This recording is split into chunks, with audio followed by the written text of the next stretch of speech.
요한일서 5장에서는 하나님과 하나 되고 성도들과 하나 되는 데 있어서 믿음이 얼마나 중요한가, 믿음의 중요성에 대해서 가르칩니다. 1절에 예수께서 그리스도이심을 믿는 자마다, 또 5절에 예수께서 하나님의 아들이심을 믿는 자가 아니면,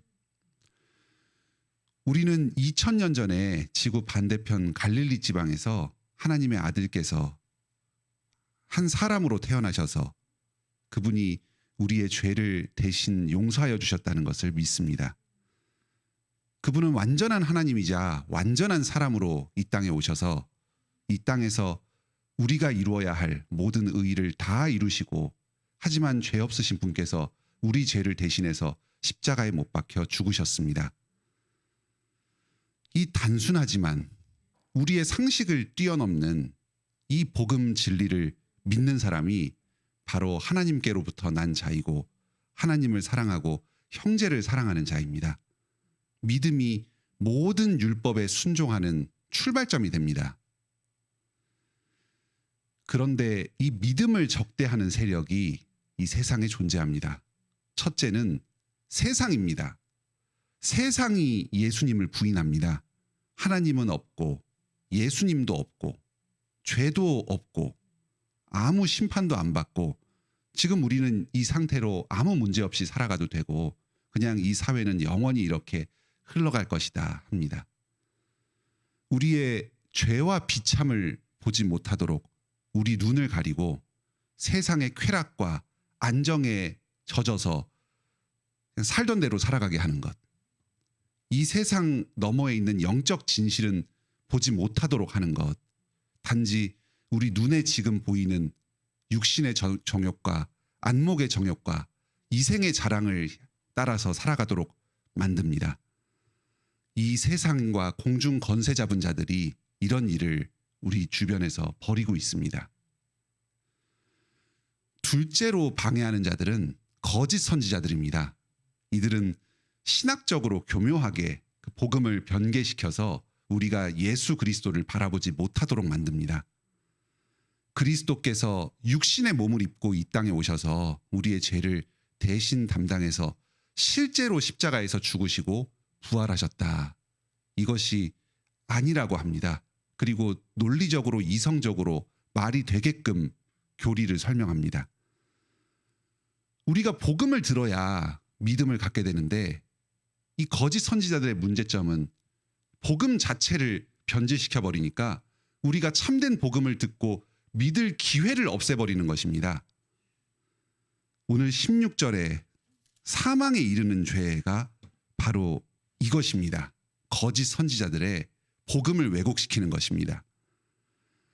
마태복음 12장에서는 이것을 성령 회방죄다 하고 가르칩니다. 바리새인들은 예수님께서 귀신 쫓고 병 고치는 권능을 행하셔서 자신이 하나님의 아들이심을 증거하셨습니다. 그런데 이것을 보면서 바리새인들은 바알세불의 힘을 따라서 힘입어서 이 병을 고친다 합니다. 예수님이 하나님의 아들이심을 깨닫지 못하도록 복음을 변질시킵니다. 이게 바로 성령 회방죄의 핵심입니다. 예수님이 하나님께 속한 분이 아니라 귀신에게 속했다 하면서 복음을 변질시키고 의도적으로 반복적으로 계속해서 사람들을 퍼뜨려서 예수님을 잘 믿던 사람들도 걸려 넘어지게 만드는 것이 바로 성령 회방죄입니다. 당시에 거짓 교사들이 행했던 일이고 오늘날 이단들이 하는 일이 바로 이것입니다. 단순히 이단적인 가르침에 미혹된 추종자들은 여기에 해당되지 않습니다. 이들은 자신의 잘못을 깨닫고 다시 주님께 돌아올 수도 있습니다. 16절에서 형제가 사망에 이르지 아니하는 죄 범하는 것을 보거든 구하라 할 때 여기에는 그 미혹된 사람들을 구해달라는 기도도 포함되어 있습니다. 하지만 그 이단의 교주들, 핵심 간부들, 그 주동자들, 이 사람들은 바로 거짓 복음을 전하는 적그리스도들이고 하나님께 절대로 용서받지 못할 자들입니다. 하나님의 자비 없는 진노가 그들에게 임할 것입니다. 그만큼 참된 복음이 보존되고 전파되는 것이 중요합니다. 세상 유혹이 넘치고 거짓 선지자가 아주 만연한 이 세상에서 우리가 이 복음을 듣고 예수 그리스도를 구주로 깨닫고 믿게 된 것, 예수님을 주님으로 영접하게 된 것, 이것이 참으로 기적과도 같은 일입니다. 여러분이 믿음을 갖게 된 이 사실, 이것 자체가 여러분이 지금 세상을 이기는 승리자라는 것을 보여주는 증거입니다. 지금 여러분은 세상의 모든 방해 공작을 뚫고 예수 그리스도를 주님으로 믿고 계시고, 그리고 이 아침에 이 자리에 나와 계십니다. 믿음으로 세상을 이기고 계십니다. 계속 믿음으로 세상을 이기시기 바랍니다. 8절은 복음의 증거를 성령과 물과 피라고 합니다. 조금 어려운 말인데요. 가장 정통적인 해석은 물은 예수님께서 세례 요한에게 받으신 세례의 물이고, 피는 예수님께서 십자가에서 흘리신 피고, 또 성령은 성령님이다 하는 것입니다. 예수님께서 물로 세례 받으실 때에 하늘에서 성부 하나님께서 이는 내 사랑하는 아들이요 내 기뻐하는 자다 하면서 예수 그리스도의 주되심을 증언하셨습니다. 즉 물과 피와 성령의 증거는 삼위일체 하나님께서 예수 그리스도를 증거하시는 것입니다. 성부 하나님의 말씀, 예수 그리스도의 십자가와 부활, 그리고 성령님께서 지금도 우리 안에 역사하시면서 증거하시는 것입니다. 복음을 통해서 삼위일체 하나님께서 증거하셔서 지금 우리가 예수님을 믿고 있습니다. 5장의 뒷부분에서는 우리 믿는 자들에게 임하는 영생과 하나님의 보호하심을 강조합니다. 세상에서 믿음을 지키려면 많은 어려움이 뒤따릅니다. 하지만 전능하신 하나님께서 우리를 친히 지켜 보호하십니다.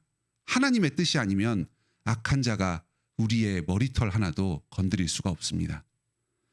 이 영생의 소망을 바라보면서 고난 가운데서도 복음 말씀 들으면서 믿음을 끝까지 지키는 여러분 다 되시길 바랍니다. 함께 기도하겠습니다.